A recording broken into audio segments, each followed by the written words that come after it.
Kenya gadan gada jalala, Kenya gadan gada jalala.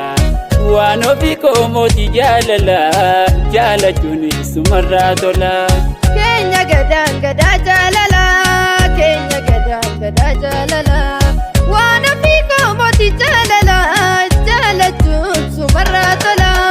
Halike derana tola, ya nabi ma walala.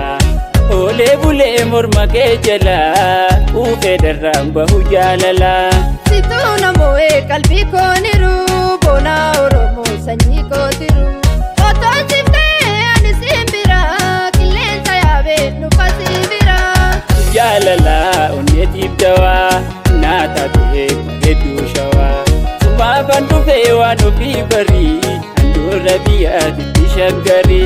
Tama kalbin ko yo musibira, hime tontu wa eketira. Kani chala duba habib tura, nahamadu me anusibira.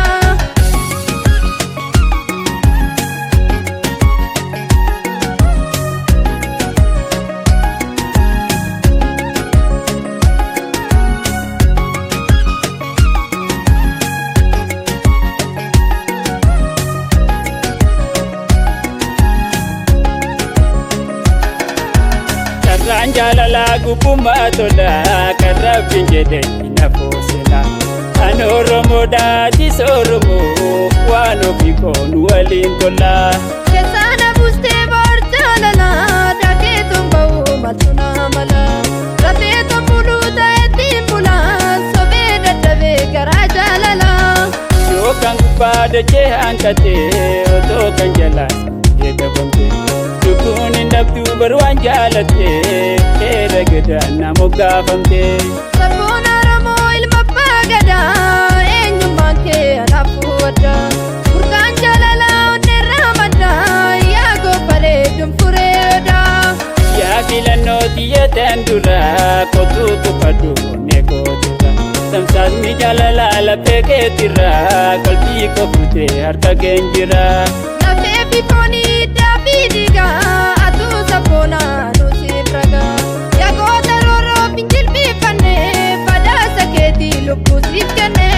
Amal toleti beredun tela, gotona tade shantalila. Tukesi kufu akajalala, najira tu la peko jala.